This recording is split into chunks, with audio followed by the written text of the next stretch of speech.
Clue दे रहे हैं आपको। फुल पे तहजी का 7वां हर्फ जीम। अलिफ बे पे टे से के बाद कौन सा हर्फ आता है? जीम। अच्छा, जीम से जग, जीम से जूता, जीम से जयनमाज। जग का पहला हर्फ कौन सा है? जीम। जूते का पहला हर्फ कौन सा है? जीम। जयनमाज का पहला हर्फ कौन सा है? जीम। कौन सा हर्फ है ये?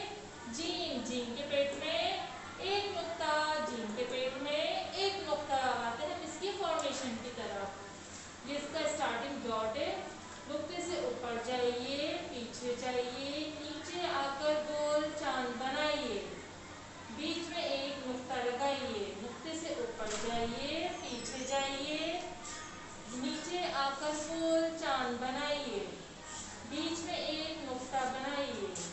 जीम। कौन सा हर्फ है ये? जीम।